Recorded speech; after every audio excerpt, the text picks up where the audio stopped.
Can you hear us okay? Great.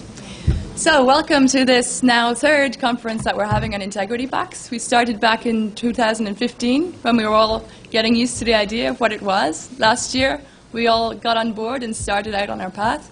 And now we're up and running and we're ready to start sharing a lot about what we're learning, what we're gaining, and indeed what challenges we have and how we can address those.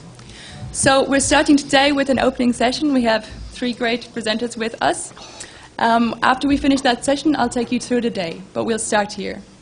I'll start with, on my right, Mr. Marius Nica. Minister Nica is currently the Minister of European Funds in Romania since October. He held that position currently also in 2015. Prior to that, he was a State Secretary in the Office of the Prime Minister. And before this, he was also Secretary General in the Ministry of Environment and the Ministry of Labour. Mr. Nica, go ahead. Thank you very much. So, good morning and welcome to everybody. Vreau să salut prezența partenerilor noștri internaționali și reprezentanților Comisiei Europene și, de asemenea, să vă urez un bun venit și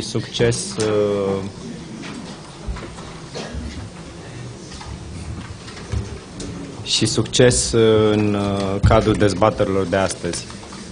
Din punct de vedere al Ministerului Fondurilor Europene, transparența și încrederea în modul de cheltuire a banilor publici național și a fondurilor europene, pentru că în primul rând vorbim de bani naționali și ulterior de fonduri europene, sunt esențiale pentru eficiența și eficacitatea investițiilor publice. Inițiativa DigiRegio, așa cum menționați, în anul 2015, personal consider că și l-am îmbrățișat, în acel moment dețineam funcția de ministru al fondurilor europene. Personal consider că a fost cel mai bun răspuns pe care Comisia Europeană l-a dat nevoii de încredere a publicului european în politica de coeziune, fie că vorbim de beneficiarii direcți ai acestei politici de coeziune, fie că vorbim de țările net contributoare la fondurile de dezvoltare. Transparency International România este un critic activ. Critica este binevenită într-o societate. Ea produce soluții pozitive și are o contribuție efectivă în implementarea fondurilor europene. La fel cum activitatea Transparency International abordează efortul de consolidare a mecanismelor de integritate în toată lumea. Încă o dată mulțumesc pentru prilejul de a deschide această conferință. Îmi cer scuze pentru intervenția scurtă, dar astăzi plecăm cu toți colegii la Bruxelles pentru o discuție tehnică legată de închiderea perioadei 2007-2015 și despre perspectivele 2014-2020. Mulțumesc frumos și încă o dată succes și felicitări pentru această inițiativă și pentru organizarea acestui eveniment.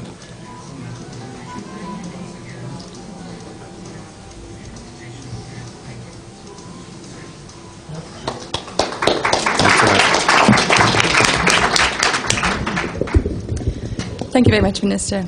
Next, I'd like to move on to Ms. Vittoria Alliata di Villafranca.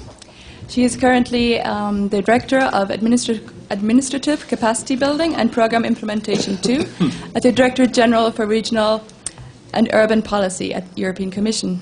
Prior to this, she was also the head of the Legal Affairs Unit, also at DigiRegio. Since joining the Commission in 1985, she has occupied several positions, including Head of Unit of the Public Procurement and Concession Law in the Directorate General for the Internal Market. So, welcome, Ms. Alliata, and feel free to go ahead. Thank you. Ladies and gentlemen, Minister, thank you very much for being here, and I'm really delighted to see such an active participation from all of you, and also I really thank you and then give you the welcome to this conference where you're going to take stock of the first 2 years of experience with the Integrity Pacts. Let me say a few things about how we see this initiative in the European Commission and in DG regional policy and urban policy in particular. And I would like to start from a report that the Commission adopted yesterday. You know, in the Commission we like writing and we think that this is very important, but in a certain sense it is important from time to time to take stock of what has happened. And yesterday we published a report that we call strategic report, and it's a report that takes stock of what has been done with the European, we call them structural and investment funds, in the first period of this programming period. You know that we work in cycle in the EU of 7 years, so we are well in the middle of the 2014-2020 cycle. And yesterday with this report we took stock about what has been achieved, what have we done. And I recommend you to have a look at it. You will find it, of course, in all the websites, in the website of the Commission. But basically, already some 270 billion euros have been committed to contracts all over the EU of still 28 member states. It doesn't mean that all of this has already been paid to beneficiaries, but it is very encouraging that already this amount, which is a significant portion of the total amount available for European structural investment funds, has already been committed in contract. So it's already decided on what they will be spent, what they will be supporting. And I'm talking here about the 5 funds. You know that we have also, well, we have the European Regional Development Fund that you are probably more familiar with, the Cohesion Fund, but also the European Social Fund, the Fund for Development of Agriculture, and Fisheries. So I'm talking about all of these 5 funds together. This means that these contracts will be able and have already started to facilitate creation of jobs. They've helped people to train, retrain and find job or improve their skills in order to find jobs. It also means that millions of hectares of land are in a path of regaining or improving their biodiversity. So let's say there is a good basis now on which we can think that these funds will really, by the end of the period, have achieved and will have helped economic and social cohesion in the EU. Commissioner Crețu used an expression yesterday when she announced this report, saying that the European Social Investment Fund will blow wind in Europe's sails into the next decade. This may be a bit poetic, but I think there is a reason to be satisfied that we're going in the right direction. Point number 2 is that, of course, when all this funding, which, remember, this is EU taxpayer money. This is not coming from anywhere else than the pocket of the EU citizens. All this funding goes into the economies, but must be spent efficiently. You will hear this all over these 2 days, and you yourself will discuss this very much. Has to be spent efficiently. We have to ensure, all of us, that it goes into projects and contracts that provide the best value for money. We also have to ensure as much as possible that this funding goes into investments that, as we say, provide EU value added. And this is extremely difficult. So we have to ensure that this funding goes not only for projects that are important at local level, but that overall they also fulfill what we together, when we discuss together the 28 member states, have decided are the big, let's say, priorities. So yes, creating jobs, but also fighting against climate change, risk prevention to prevent big climatic disasters, fostering innovation and IT. And also, and here I come closer to what we are doing today, we have to ensure that this funding is used in a transparent way, in a legal way, and in a regular way. This means we have to find the right balance between avoiding too much burden on public administration and on the beneficiaries, but also controls to ensure that we do have legality and regularity. An important part of this funding is spent through public procurement. And ensuring efficient and effective public procurement means to have in place appropriate laws, appropriate structures and institutions. It means also professionalizations of those contracting authorities that do the procurements. But it also means a change of mindset of all of us, and it means also more participation of the whole society in the cycle of buying and spending this funding. And it means also transparency of data, access to data, so that the society can monitor and see where has the money gone, who has won the contract, how fair was the competition, how many bids there were in the competition. And the quality and efficiency of public administration can be improved, definitely, in the EU. And one of the tools that we offer, and that Minister Nica referred to, is to increase in public procurement the cooperation between civil society organizations such as Transparency International and the contracting authority. And this is where the Integrity Pacts stand. I don't have to explain to you what they are, what is their aim, because you are involved in them, you are piloting this experience in the EU. I just would like to say that from my standpoint, what I see is that we already can see concrete results coming out of these first 2 years of 17 pilot actions, pilot integrity pacts. First of all, and I had a confirmation even this morning talking with my colleague on my right, it has improved communication and increased trust among civil society organizations like Transparency International and the public administration. Even if it is just, we can witness this in these 17 pilots, but we do see that there is more dialogue, more communication, and with dialogue and communication, usually there is trust also that is established.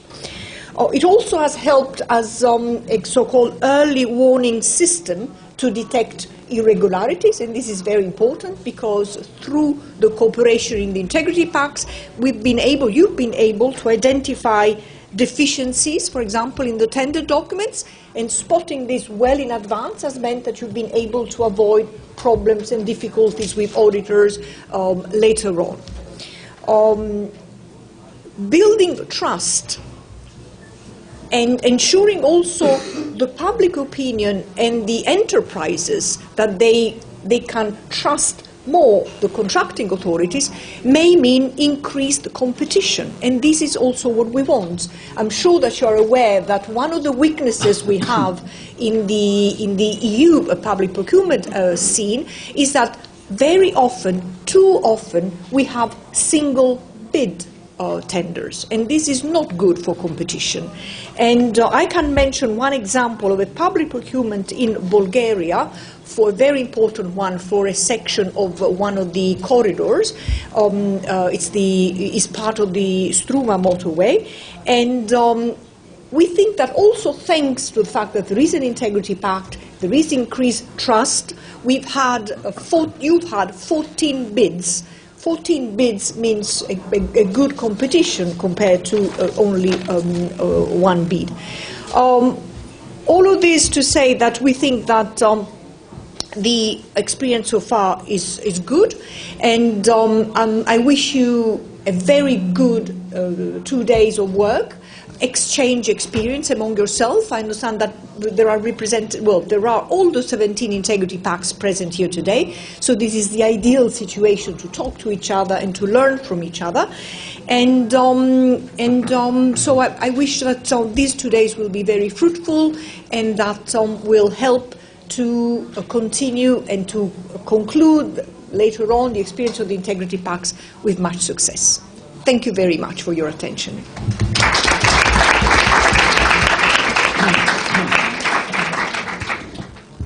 Thank you very much.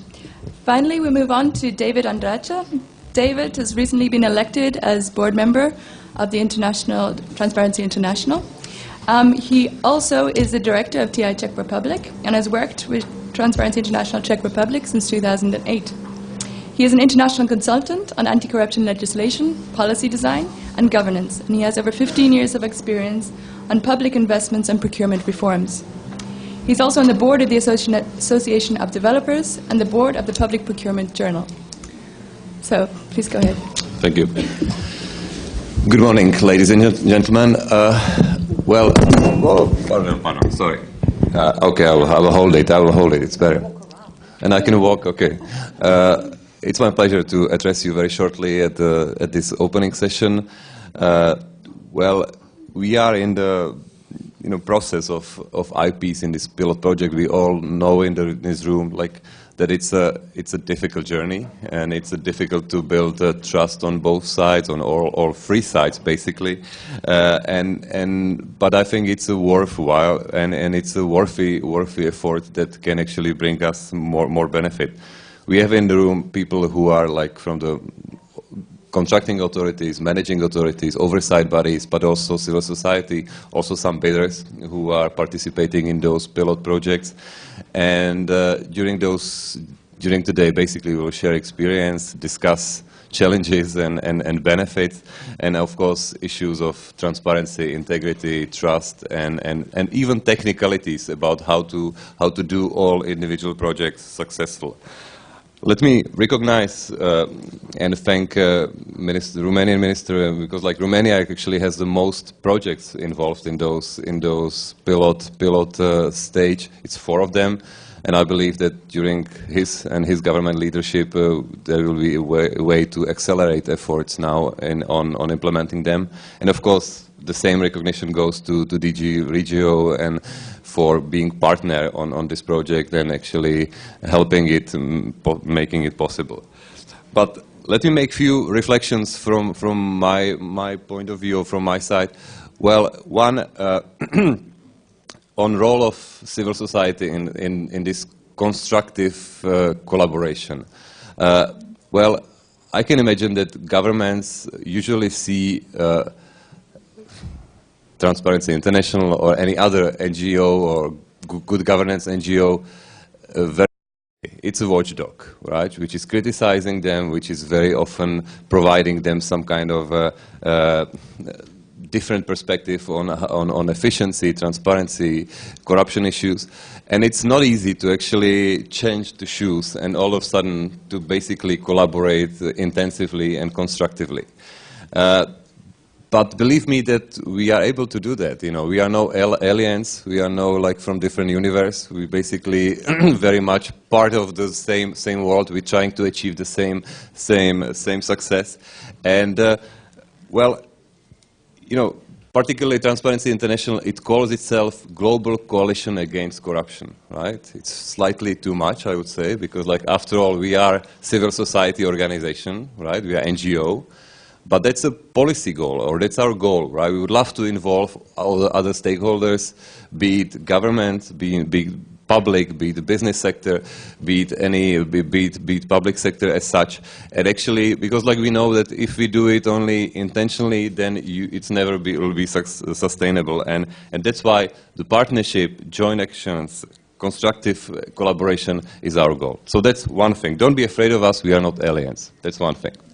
Second, we all know how public contracting is a technical, legal, economically difficult field, right? We have all new rules, all new directives, all the changes, and very often we live in silos, I would say, right? So you have a very detailed legal procurement community that communicates among each other. You have some contracting authorities who share experiences. But you have to also think that there are also other actors. There is a political representation who have a huge say about allocation of funds, about investments, about priorities. But there is also different stakeholders, like media or civil society, who look at it from different perspective and different angle. And these silos need to be somehow broken, and we need to communicate better. And I think this Integrity Pact might be one of the tools how to do that and how to actually overpass these silos that exist and basically because I believe that at the end of the day we share the same goal, and that's that the contracts are actually efficient, they make sense, and they actually deliver better infrastructure or public services, and they are done in a reasonable and transparent way, right? That's the ultimate goal that we all trying to achieve.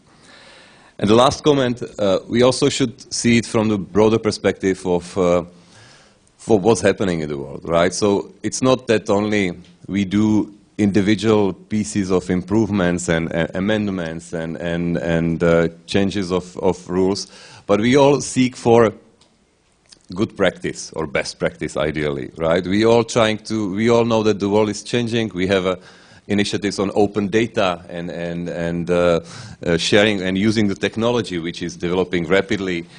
We have things that trying to, speak about open contracting and using the new and alternative and modern methods how to make it efficiently. We all speak about clean contracting these days, right? That's the term that is being used in this sector, I would say. And simply, this all needs to be taken in account that simply expectations are not from the 20th century, but they expect us to deliver in the 21st century mode these days. That's how I see it, and that's why we need to innovate and bring something new. And very last comment. Well, there are 17 or maybe 18 projects which are in this pilot stage. From what I heard now, there are 15 of them which already signed Integrity Pacts at the moment. So there are 3 remaining, and we expect them to be signed in early 2018. I hope that's the current status. That's the current score, I would say. So it's a good progress, and I believe it actually shows that there is a lot of effort on all sides to actually make it possible. But we also should speak openly about shortcomings, right? When it doesn't work, when there are, and sorry for this term, but if there are fuck-up stories, and I believe there always are, when the communication is not easy and not simple. But that's the reason why we gather here, and we actually will have individual sessions afternoon to actually share them and perhaps learn from each other. And very last thing, well, of course, if we discuss corruption in public tendering on public procurement and in the effects of it, so we can think of money lost, about costs which is being overpriced. We see things about lost business opportunities and stuff. But the key thing is, of course, trust, right? That's always highlighted, because, like, if there is a huge and important project which is actually not trusted by the public, by the stakeholders, by everyone, then it, of course, influences the whole industry and whole sector. So we need to find ways how this fluid value of trust to put in practice. And I believe Integrity Pacts might be one way to go. Thank you.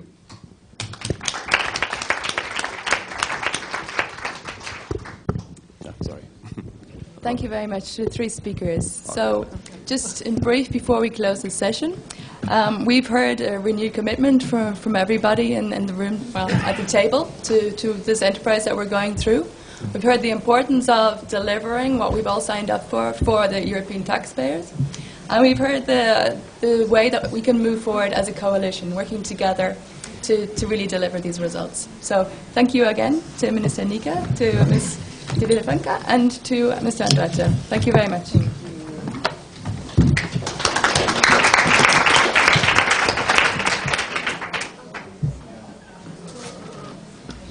So just before we move on to the next session, we'll just give the speakers a chance to leave, and then I'll introduce it.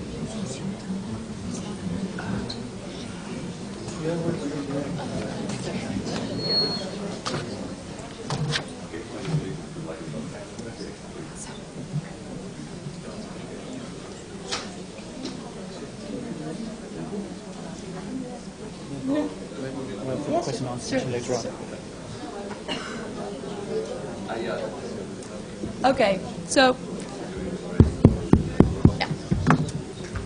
So I'll just take the opportunity now to take you through the day. No, I guess. Just give it a second.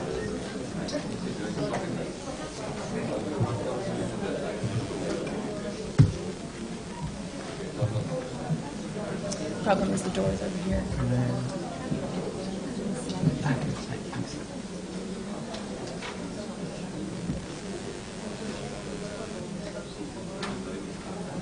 Oh, maybe there's a door over there? No. Okay. So, thank you everyone again for being here. I'll just take you through the day so you have an idea of what to expect.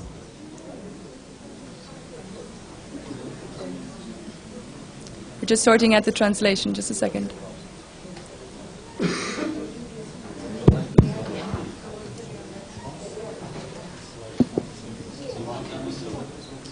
People are pointing at their ears. Okay. Right. So, in the next session, we're going to hear from DG Regio. We're going to hear from Pascal Boijmans, who is the head of Unit Competence Center Administrative Capacity Building at DG Regio. He's going to tell us a little bit about what they're working on now, ongoing initiatives, and that I think that all of you will find relevant in your work. After that, we'll go to a coffee break, and just to note that all of the breaks today, we've made sure that they're a little bit longer, because we know that there's a lot of questions you have, there's a lot of people you want to talk to, so we've tried to make space to allow you to do that. So we encourage you to make the best use of that time. When we come back, then we're really going to get into the nitty-gritty of integrity pacts. So what we're trying to do is we're trying to give you the opportunity to hear from the different stakeholders who are actually in the middle of implementing integrity pacts. They can share with you what their experiences have been, what their impressions have been, and what their hopes for the future are. After that, we will go into lunch, so that's quite a long session. It will include opportunities for you to ask questions and seek the answers you're looking for. And after lunch, we'll come back to some parallel sessions. And this is when those of you who don't really like speaking in the big plenary, where you get the chance to really engage, raise your issues, raise your challenges, try and seek solutions to them, but also share things that are going well and things that you feel that others should know. So we encourage you to participate actively throughout. The last session will be back in this room. Please don't escape after the group sessions. We'll come back here very briefly. We know you'll be tired, but we just want to come back and give you the opportunity to share one or two things that came out of those breakout sessions. So that's it. I'd like to hand over now to Pascal. And yeah, he'll take it away, and there'll be time for you to ask questions after. Yeah. Okay. Good. Good morning, everybody. Welcome everybody here this morning, and this third meeting, indeed, of the stakeholders of the Integrity Pact. And I would say we're very happy to see so many people participating here. And when I think back 3 years ago, when we started discussing this initiative together with Transparency International, we would not have thought where we are here today, and certainly already where we can already report some positive results of the Integrity Pact. So it's very rewarding also for us to see an initiative which started discussing between Transparency International and us led to already to such concrete results. We also are aware that certainly it's a learning exercise. What we said from the very beginning, the 17 selected projects will not be everywhere a full success story all along the road, but that has been calculated in. It's really pilot projects from which we can learn and where we can also see later on how it can be further mainstreamed, also from the side of the Commission. In my contribution this morning, I will speak a bit more from the side of the Commission how we look at public procurement and what are the changes in public procurement, both from the side of the policymakers, but also from the side from us, from implementation within the framework of regional policy. So what is happening within public procurement? In my first part of my contribution, I will first focus on the vision of the Commission as a whole, led by our colleagues in DG GROW, how they want to see a change from public procurement from a pure legislative exercise, compliance exercise, towards much more how public procurement can also be used to achieve policy objectives for the European Union as a whole. So really the shift from compliance to strategic policy is part of my first part of my presentation. And the second part of my presentation, I will move back a bit more to the area in which we are working, the implementation of the European Investment and Structural Funds, regional policy. So first of all, about the importance of public procurement for our policy. Unfortunately, it's still one of the most important sources of irregularities. Although it has been reduced over the last years, it's still an important source for irregularities for which we have to apply corrections. And of course, we want to reduce this.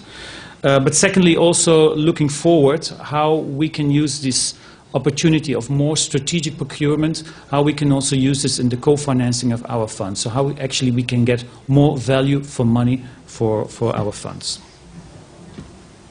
And I would like to start my presentation with a map. With a map which comes from the 7th Cohesion Report. The 7th Cohesion Report is a report which is published every 3 years by the European Commission. It's mainly developed by DG Regio, in which we give a kind of a state of progress of the regions within the European Union. And this is one important map which is about the quality of government of the regions in the European Union.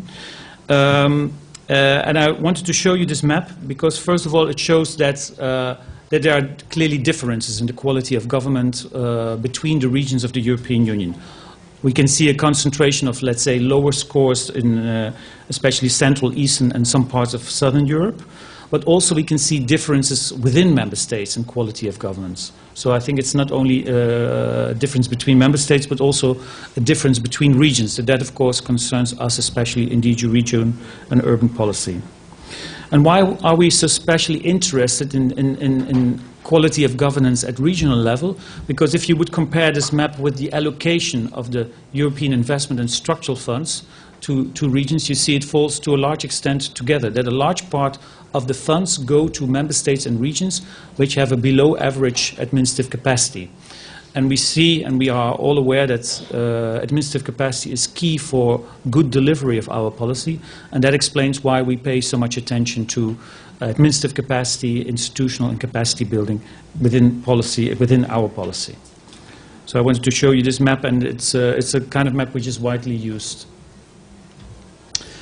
But let's first move to the first part of my presentation. So what is the Commission's vision on public procurement and what changes we would like to pursue? On the 3rd of October, the Commission adopted a public procurement package which contained four main blocks which show an indication of where we would like to go. First of all, there's an overall communication on public procurement which shows the wish for the Commission to move to a more strategic procurement, so to focus more on green procurement, inclusive procurement and smart procurement.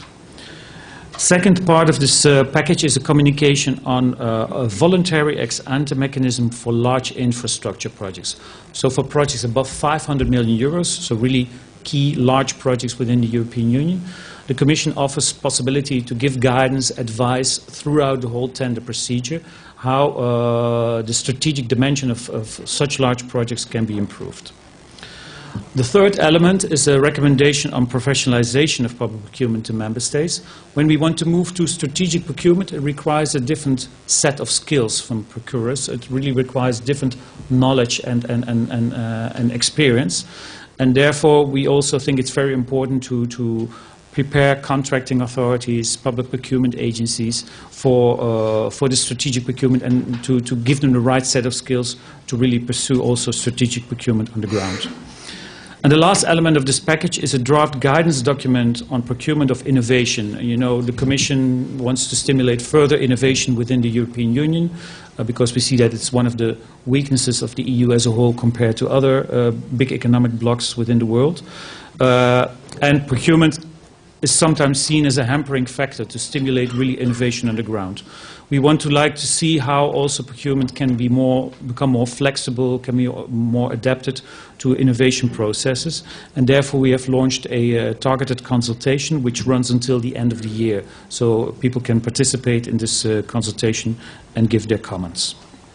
So this is a kind of an adoption of the public procurement package which you should see next to the legislative framework which is in place. In 2014, the new public procurement adopted, which had to be transposed into national legislation by 2016.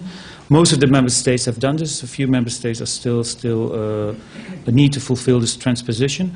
But the key of this legislative framework is less bureaucracy and higher efficiency. So the legislative framework is now in place, but we clearly saw also the need. Next to that, the legislative framework is not enough only. You also need to work more on guiding measures to really stimulate this more strategic procurement on the ground. And that's the reason why this strategic public procurement package was adopted on the 3rd of October. Some of the key elements in this package are, well, first of all, what I already said, public procurement is a strategic area for policymakers. Do not forget that 14% of the GDP in the European Union goes through public procurement. So we have there an enormous opportunity for leverage, for introducing new elements in buying public goods and public services, and really introduce our policy objectives in this package.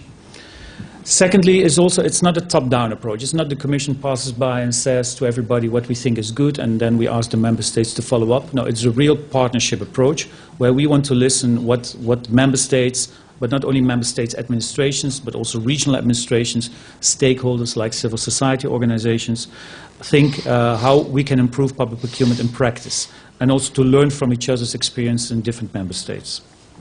So besides this legal reform in 2014, we really want to see what is the practice, how it's being implemented on the ground, and what we can learn from that. The Commission is ready to play its part, so we think clearly we want to participate in this debate, but we also see a role for ourselves by developing guidance, developing supporting tools, stimulating exchange of good practices, and that we clearly see as our role as a facilitator. And in the communication, which was adopted on the 3rd of October, 6 priority areas were mentioned, and I will go quickly through these 6 priority areas with you. The first one, well, I already mentioned a few times, the wider uptake of strategic procurement. Here it's important to know for you that until now, 55% of the tenders which are being launched use only the lowest price as the only criterion for selection. And if we want to go to a more strategic approach, we want to include much more green criteria, innovative criteria, or inclusive criteria, then we really have to move away and lower this target based purely on lowest price. And we also see here the need for support to specific strategic sectors where we think we can have a high leverage, and which are specified also in the communication, which is the IT sector, the health sector, and the construction sector. And, well, fortunately, we have also 2 integrity pacts in those 2 sectors, in the Czech Republic in the IT, and in Slovenia in the health sector. Secondly, the further professionalization of public buyers.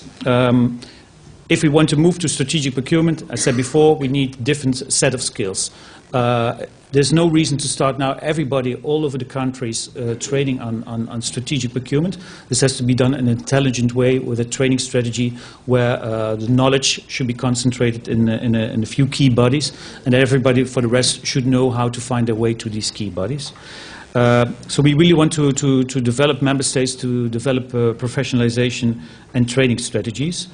And we need to ensure that buyers, public buyers, have the required skills and competences to apply strategic procurement in practice. Third element in the communication is the increase of access to procurement markets. And this is mainly, we're targeting here small and medium-sized enterprises. Until now, SMEs win only 45% of the contracts above the thresholds. And taking into account their importance in the economy and the European Union as a whole, this is clearly below what they could deliver. And very often small and medium-sized enterprises have difficulties in entering especially larger contracts. We also would like to see how public procurement can be made more attractive for cross-border procurement. We also still see that this is still very underdeveloped. Cross-border procurement, contractors which win contracts in other countries is still below what we would like to see. And therefore we want to more open the international procurement markets, not only also within the European Union, but also outside the European Union. The 3 other strands in this communication are, first of all, improving the transparency, integrity, and data. It was already mentioned in the opening session, the importance of open data. By having databases, by developing, for example, contract registers in some member states, we are developing a huge wealth of data which we can use much, much better for analytical purposes, for where we can learn from, discover certain trends, can see how trends are better developed in one member state than another member state, and on the basis of that, develop more targeted and tailor-made administrative capacity building actions. So we really would like to see develop further this development of data and also making them available to a wider audience, like, for example, civil society organizations. And this will also help us, and that's very close to the meeting today, to have more effective reporting of corruption and protecting whistleblowers. So clearly, better data leads to better analysis, and also in the area of fraud and corruption. And that's actually what we're also doing in some of the integrity pacts. The fifth trend of the communication is focusing on boosting the digital transformation of public procurement. As you are probably aware, the new public procurement directives oblige member states to introduce e-procurement in different phases. And the first phase is by October next year, 2018, where, again, e-procurement will make the whole procedures more transparent and also will lead to more availability of reliable data. We actually also have to observe that for the moment the rollout of e-procurement is slow, so clearly from the side of the Commission we want to support Member States further in the introduction of e-procurement, so not only promoting as this principle but also ensuring that it's being implemented on the ground. And therefore we continue to provide technical and financial support to Member States so that e-procurement will be in place on time. And the last trend of the communication is focusing on cooperating to procure together. At the moment, only 11% of procedures go through cooperative public procurement. So, for example, via central purchasing bodies, which are functioning in some countries very well, which gather the know-how is concentrated in the central purchasing bodies, and they have a stronger role, can purchase in a more efficient and effective way instead of each individual public buyer on its own. And we think this is also a positive development in certain sectors, how to stimulate further this cooperative procurement. So this is what on the side of policy, from the side of what the Commission sees as the trends for the future and where we would like to cooperate further with Member States, not only administrations but also stakeholders, civil society organizations, so that these 6 priorities will be put in place. So now from the side of where we are working on the side of the European Investment and Structural Funds within DG Regio, and as I explained already in the introduction, the importance public procurement has for our policy. So that's why we decided 3 years ago to set up a public procurement action plan together with DG GROW, which is the Director General in charge of the policy, and the structural fund DGs, which are DG Regio, DG Employment, DG Agriculture, and DG Mare for fisheries, plus the European Investment Bank. And we just started very simple, sitting around the table, telling each other what everybody is doing in this area on public procurement, and also identifying gaps, where there's need for further action. And that led to this action plan, which at the moment has 18 actions, which are under implementation. Some of them have already been implemented, some of them are under development, and some are actually ongoing. And actually, your Integrity Pact is one of those 18 actions, so it's part of this public procurement action plan. And we have 3 strands under this action plan. The first part is still focusing on compliance. We still see that the rules are not correctly applied in many member states when our auditors, for example, check individual projects on the ground.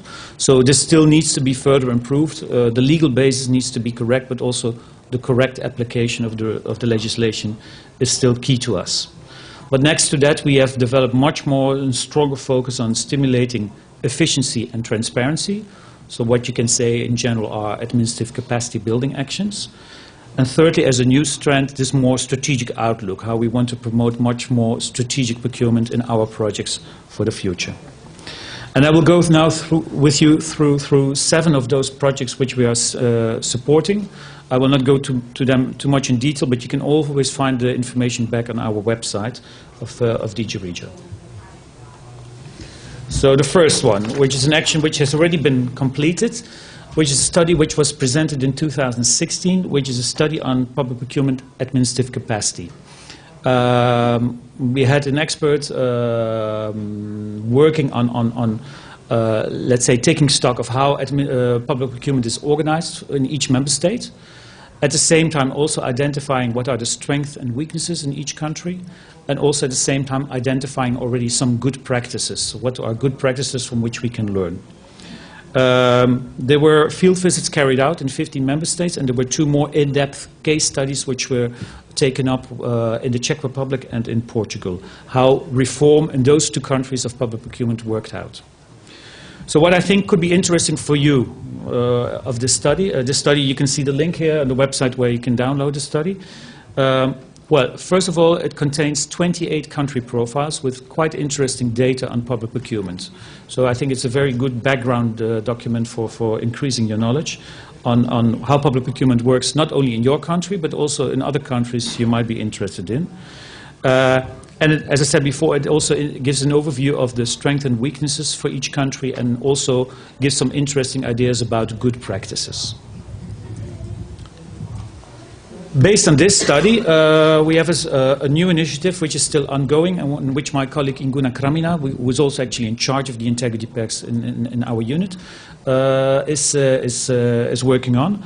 And where actually of the let's say about 65 good practices which had identified in the previous study, we took them as a basis. We selected some of them where we thought, okay, these are really interesting for other people to learn from, and we investigated them more in depth. What made these good practices actually good practices? What were the key conditions which led to the successful implementation of those good practices? And for example, here we think about contract registers, development of standard templates for public procurement, prior market consultation. So there's a broad range of categories of good practices. So some of them we have investigated more in depth. So what are the key conditions which made them successful? That's done in feasibility studies. And right now we're actually looking at recipient countries who could be interested to apply those good practices in their own national context. So that's the phase where we are. The first part is also the first block you see here. These good practices have been gathered in an e-library, which you can find again also on our website. So very concise information of good practices, key criteria, what were the costs involved, where you can find the contact persons, etc. And at the moment we are, for example, to give a very simple example, good practices are included on standard templates for contracting from Luxembourg, training strategies from the UK and Croatia, green award criteria from the Netherlands. So now we're looking actually which countries would be interested to take over or to learn from those good practices and how they could be applied in their national context. So quite hands-on and practical. Then we're also working together with the OECD, because the OECD has quite a large competence in public procurement. And we have actually 2 actions ongoing with them. One has been completed, where we helped both the Bulgarian and the Slovak authorities with OECD expertise to set up such a training strategy in order to professionalize further their competences on public procurement. So training action plans have been developed for both countries, and in Slovakia we also offered support to develop and implement an e-procurement strategy. And both countries are actually now implementing those action plans, and it helped them also to fulfill what we call the ex-ante conditionality on public procurement. I will not go too much in detail to explain this, but it was an important necessary action for those countries which helped them to lift the ex-ante conditionality. So that action has been completed, but another action which we are starting up at the beginning of next year, together with the OECD, is on strategic procurement. And here again we are looking for a number of projects which are co-financed by the European Investment and Structural Funds, and which would be interested to apply more strategic criteria in their tender procedures. So for example, how to develop the right award criteria for green procurement, or how to set up a pre-commercial consultation before launching a tender. And in that sense, we hope to create more value for money. So in a way, under this project, we try to show what are the principles developed of the Commission for more strategic procurement, how this can work out in practice on the ground for concrete projects. And we're looking here for, again, for interested initiatives. And this, what I think is, again, what could be interesting for you as audience, how to overcome some of the difficulties in applying strategic procurement. How can you avoid some of the bottlenecks, and how can you also move from a more risk-aversion approach by constantly launching tenders based on the lowest price to more strategic procurement.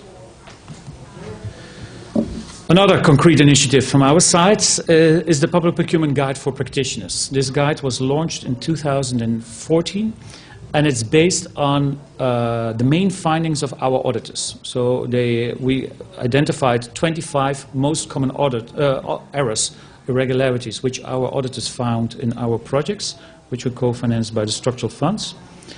And on that basis, we said how easily you can avoid or can prevent making those mistakes, because most of them are actually mistakes which are made due to lack of knowledge or experience, so they can be easily overcome, but you just need to have the knowledge and the awareness in-house.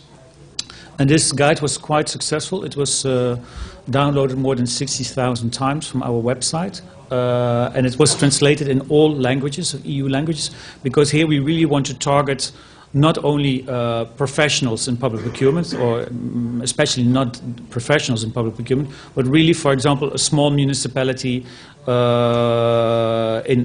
a member state who also wants to participate in the European structural investment funds, and they then participate, make obvious mistakes, and we have to apply financial corrections, which creates a lot of frustration about using the funds, creates a negative image also for our funds, where we easily could have avoided that type of mistakes. This guide is now being updated, or has been updated, new public procurement directives, and it's actually ready for publication now. The English version will be published at the beginning of next year, so really in January, and hopefully all the language versions will be ready by March, we hope, once the translations are available.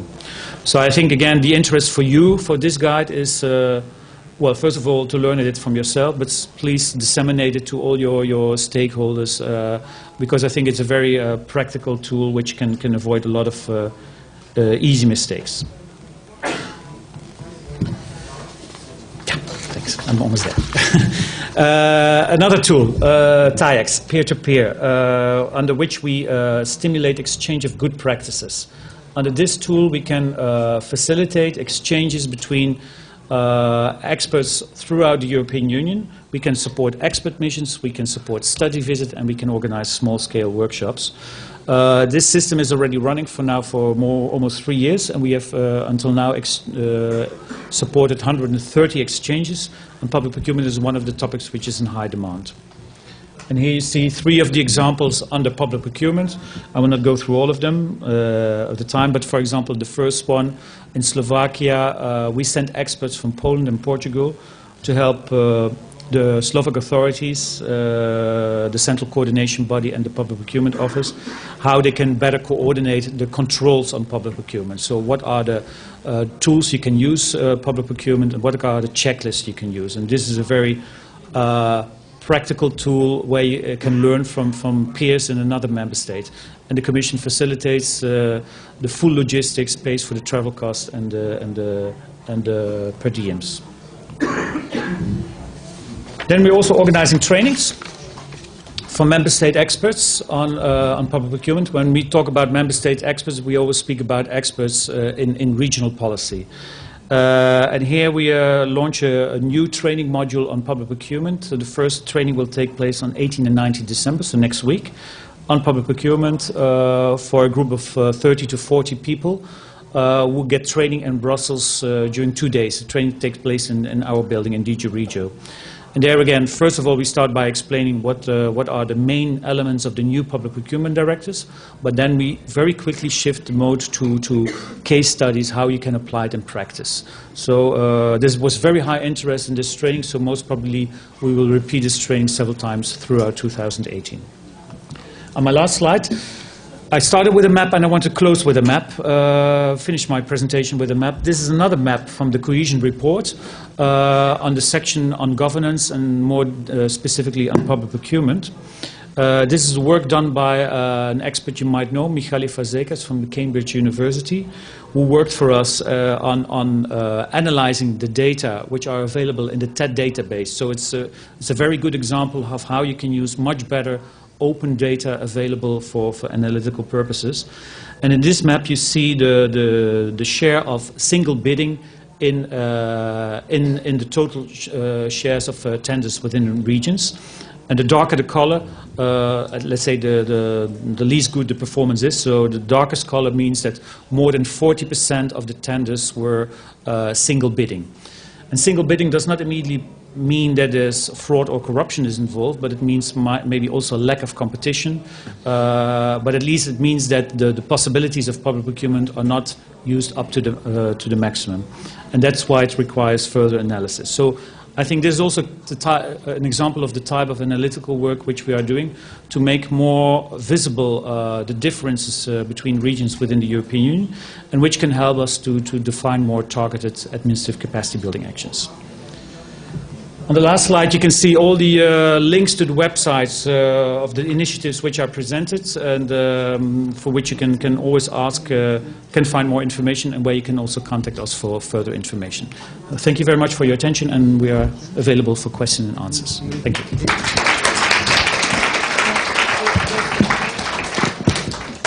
Great, thank you very much. I asked my colleague Inguna, which most of you might know, but she's the colleague who is actually involved in the Integrity Pacts on the side of the Commission. So she's the real expert on Integrity Pacts on our side. Great, okay. So if you have any questions, please raise your hand. We've got a microphone on both sides of the room that will be taken around to you.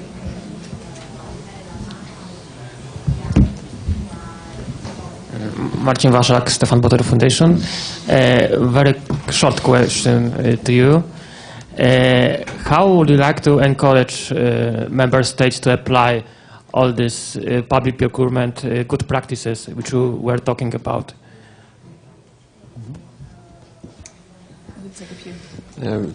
Sorry, one more question. The same organization, Stefan Batory Foundation, Grzegorz Makowski. You mentioned about whistleblowers, and this is really, I really appreciate. And as you probably know, there are consultations on possible directive on whistleblowers. Do you know any new information about further works on this directive and perspectives of adopting such a directive? I know this is a difficult question, but maybe some news you have. Okay, let's take one more question if there is one. Anyone other than TI? Go ahead. Yeah. Sorry, Nick from TIEU office in Brussels. I think that one of the main points that you raised, but also, of course, in the opening remarks, was some of the key benefits of partnering with civil society and having more formal collaboration between all the different stakeholders. And given the new package, and particularly on priority area 4 with transparency and integrity, I'm wondering if the Commission foresees other opportunities with forging these partnerships in other areas such as whistleblowing or clean contracting or open contracting, open data, given some of the progressions with the new package. So, yeah. Go ahead. Good. Maybe I take the first and part of the third question, and then Inguna will follow up. So how to apply all these ideas and good practices, these great ideas the Commission comes up with, and how to apply this in reality on the ground. And we also very much aware of that a lot of the new ideas which are, let's say, presented from the policy side might lead to difficulties in implementing it on the ground. And that, I think, is clearly we see as our task from the side of the structural funds, how we can really make it a reality on the ground. So first of all, we try to do this by an example what I gave, what we do with the OECD, selecting a few pilot projects and where we can really help those beneficiaries on the ground to implement strategic procurement and really offer them the guidance and advice, and then spread the experience later on to other beneficiaries. But also within the programs which we support, there are always quite large amounts available for technical assistance. And that is also, when we're talking about pure financing, then money can be made available from the technical assistance for developing such guidance at a wider scale within an operational program, for giving advice, giving training, etc. So we encourage member states very much to use this technical assistance for this purpose. So that's would be one reply to that. And then maybe to the third question, the key benefits of civil society. Well, I think your project, the Integrity Pact, is by definition a very clear example of how we see how civil society can play an active role, because civil society has a certain expertise and competence in-house, which we as public administrations, whether it's at EU level, national level or regional level, do not have. So I think there's a very clear complementarity which civil society can play. And that's actually also what we want to show with the Integrity Pact. So what is the added value civil society can bring in this case in public procurement, and really can lead finally for the overall objective, for better value for money supported by our funds. And this, of course, concept can be applied in many other areas, like whistleblowing and like not only for the areas of structural funds policy. So for sure, for the next program periods, we're discussing now the program period after 2020. This will certainly be a topic which will be addressed. And you might also recall that in the State of the Union speech by President Juncker in October, he underlined once more the role civil society can and should play within the European Union for the delivery of our policies. Good? Yes, maybe I will add on this topic as well a bit, that nowadays Commission is shifting more and more in the sense of encouraging communities of practitioners and good practice sharing between practitioners. And here in the field of public procurement, I could mention that there are special member state working groups on public procurement what DG GROW is financing and regularly organizing. And those working groups work very well, and the basic principle is that Commission brings together on a regular basis public procurement practitioners who share their experiences, and also they work together in dedicated subgroups with preparing certain documents. For example, a very good example is currently that member state public procurement expert groups worked on guidance or advice on contract registry. So I think this brings really the best benefits out of this kind of collaboration. And also, like Pascal in his presentation said, from our side, we also very much encourage experience sharing through Regio-TAEX peer-to-peer tool, and also trying to share on Commission websites these available good practices. And I think it's, of course, this as far as Commission can go. We just encourage sharing practices, but taking over and considering, let's say, it's up to member states officials or national authorities to decide which practices are more interested or important for them to take over and how they want to improve.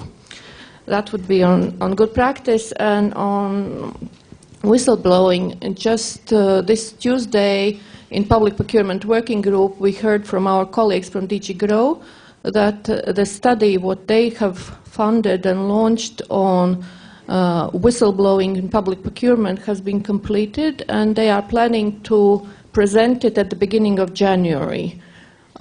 If I'm not mistaken, they said that study is already available online, but I haven't seen it myself, so I can't tell. As far as I understand, that this study was meant to be as a kind of starting document to assess how whistleblowing currently works in field of public procurement, and then on the basis of the findings of the study, then Commission will work further and see what can be done in order to improve. Thank you very much. Is there one last burning question that anybody has? No? Okay. Then let's thank the panelists very much.